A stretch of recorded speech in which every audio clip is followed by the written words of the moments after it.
Okay, day 187, daily Bible reading, April 28th, 2026. Let's get into the word. Okay, now. Absalom's rebellion, 2 Samuel 15, 1 through 12. After this, Absalom brought a chariot and horses, and he hired 50 bodyguards to run ahead of him. He got up early every morning and went out to the gate of the city. When the people brought a case to the king for judgment, Absalom would ask where in Israel they were from, and would tell them their tribe. Then Absalom would say, "You've really got a strong case here. It's too bad the king doesn't have anyone to hear it. I wish I were a judge, and then everyone could bring their cases to me for judgment, and I would give them justice." When the people tried to bow before him, Absalom wouldn't let them. Instead, he took them by hand and kissed them. Absalom did this with everyone who came to the king for judgment, and so he stole the hearts of the people of Israel. After 4 years, Absalom said to the king, "Let me go to Hebron to offer sacrifice to the Lord and fulfill a vow I made to him. For while your servant was at Geshur in Aram, I promised to sacrifice to the Lord in Hebron if he would bring me back to Jerusalem." "All right," the king told him, "go and fulfill your vow." So Absalom went to Hebron, but while he was there, he sent secret messengers to all the tribes of Israel to stir up a rebellion against the king. "As soon as you hear the ram's horn," his message read, "you are to say, 'Absalom has been crowned king of Hebron.'" He took 200 men from Jerusalem with him as guests, but they knew nothing of his intentions. While Absalom was offering the sacrifices, he sent for Ahithophel, one of David's counselors who lived in Gilo. Soon many others joined Absalom, and the conspiracy gained momentum. David escapes from Jerusalem. 2 Samuel 15, 13 through 37. Let's see, little cutie boy. A little bit better if I do that. Anyway, 2 Samuel 15, 13 through 37. A messenger soon arrived in Jerusalem to tell David, "All Israel has joined Absalom in a conspiracy against you. Then we must flee at once, or it will be too late." David urged his men, "Hurry, if we get out of the city before Absalom arrives, both we and the city of Jerusalem will be spared from disaster." "We are with you," his advisors replied. "Do what you think is best." So the king and all of his household set out at once. He left no one behind except 10 of his concubines to look after the palace. The king and all his people set out on foot, pausing at the last house to let the king's men move past to lead the way. There were 600 men from Gath who had come with David, along with the king's bodyguard. Then the king turned and said to Ittai, the leader of the men from Gath, "Why are you coming with us? Go back to the king Absalom, for you are a guest in Israel, a foreign in exile. You arrived only recently, and should I force you today to wander with us? I don't even know where we will go. Go back and take your kinsmen with you, and may the Lord show you his unfailing love and faithfulness." But Ittai said to the king, I vow by the Lord and by your own life that I will go wherever my lord the king goes, no matter what happens, whether it means life or death." David replied, "All right, come with us." So Ittai and all his men and their families went along. Everyone cried loudly as the king and his followers passed by. They crossed the Kidron Valley and then went out toward the wilderness. Zadok and the Levites also came along, carrying the Ark of the Covenant of God. And they set down the Ark of God, and Abiathar offered sacrifices until everyone passed out of the city. Then the king instructed Zadok to take the Ark of God back into the city.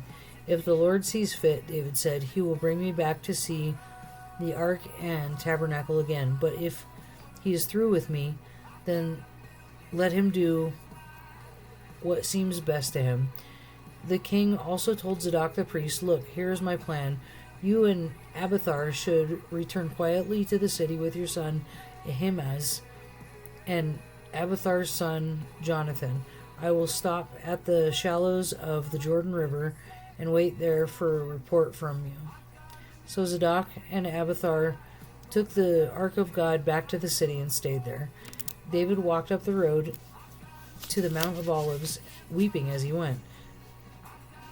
His head was covered, and his feet were bare as a sign of mourning. And the people who were with him covered their heads and wept as they climbed up the hill. When someone told David that his advisor Ahithophel was now backing Absalom, David prayed, "O Lord, let Ahithophel give Absalom foolish advice." When David reached the summit of the Mount of Olives, where the people worship God, Hushai the Archite was waiting there for him. Hushai had torn his clothing and put dirt on his head as a sign of mourning. But David told him, "If you go with me, you will only be a burden. Return to Jerusalem and tell Absalom, I will now be your advisor, O king, just as I was your father's advisor in the past. Then you can frustrate and counter Ahithophel's advice. Zadok and Abiathar, the priests, will be there.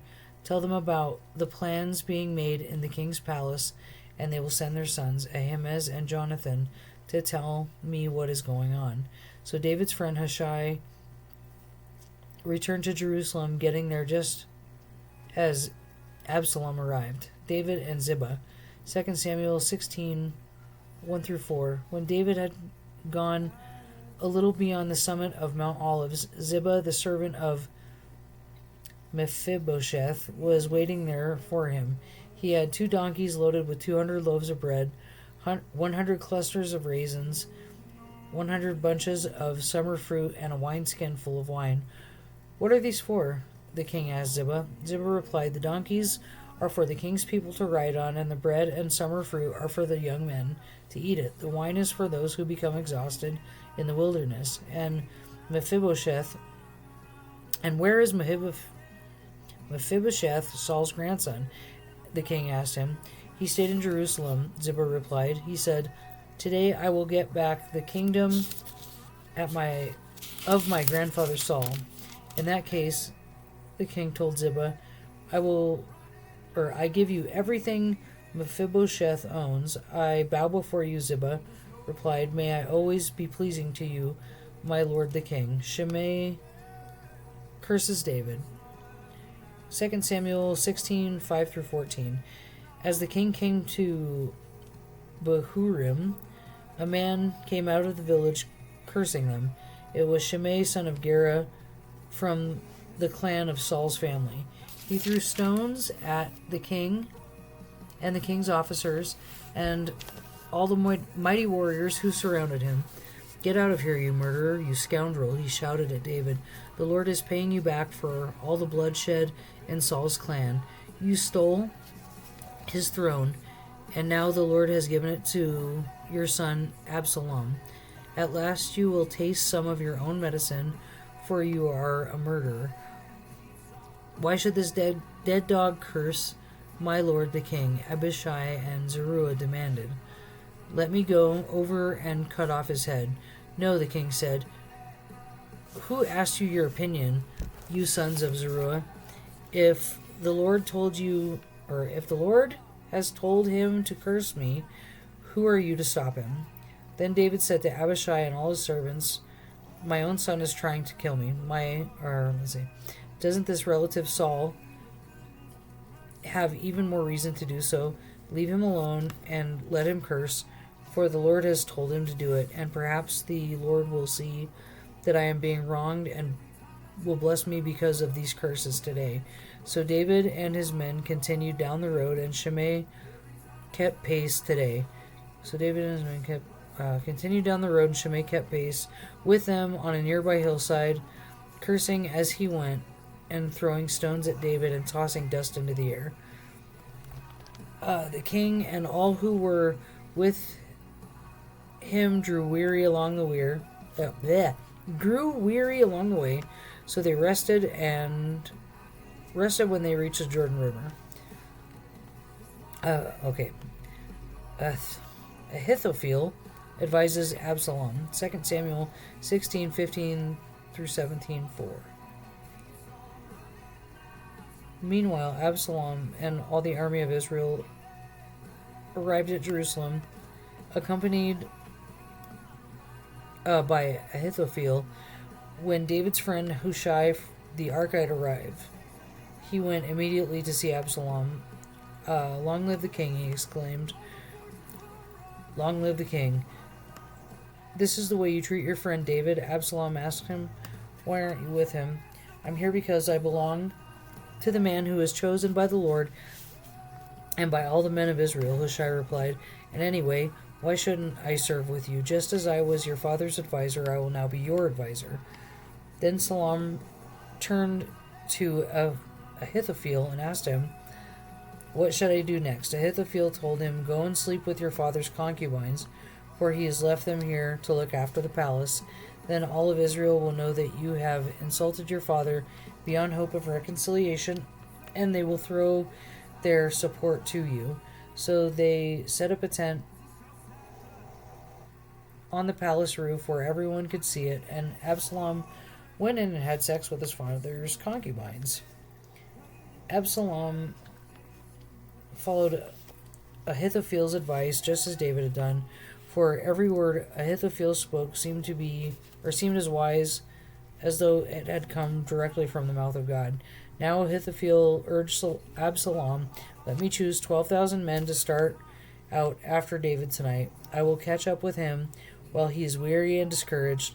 He and his troops will panic and everyone will run away. Then I will kill only the king, and I will bring all the people back to you as a bride returns to her husband. After all, it is only one man's life that you seek. Then you will be at peace with all the people. This plan seemed good to Absalom and to all the elders of Israel. Hushai counters Ahithophel's advice. 2 Samuel 17:5 through 14. But then Absalom said, bring Hushai the Archite. Let's see what he thinks about this. When Hushai arrived, Absalom told him what Ahithophel had said. Then he asked, what is your opinion? Should we follow Ahithophel's advice? If not, what do you suggest? Well, Hushai replied to Absalom, this time Ahithophel has made a mistake. You know your father and his men, they are mighty warriors. Right now they are enraged as a mother bear who has been robbed of her cubs. And remember that your father is an experienced man of war. He won't be spending the night among his troops. He's probably already hidden in some pit or a cave. And when he comes out and attacks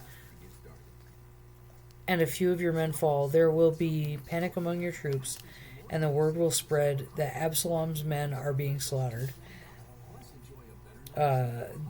Then even the bravest soldiers, though they have the heart of a lion, will be paralyzed with fear, for all Israel knows what a mighty warrior your father is and how courageous his men are.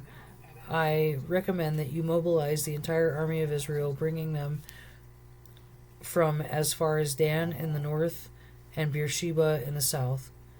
That way you will have an army as numerous as the sand on the seashore, and I advise that you personally lead the troops. When we find David, we'll fall on him like dew that falls on the ground. Then neither he nor any of his men will be left alive, and if David were to escape into some town, you will have all of Israel there at your command. Then we can take the ropes and drag the walls of the town into the nearest valley until every stone is torn down. Then Absalom and all the men of Israel said, Hushai's voice is better than Ahithophel's, for the Lord has determined to defeat the counsel of Ahithophel, which really was the better plan, so that he could bring disaster on Absalom. All right, that's it. Thank you.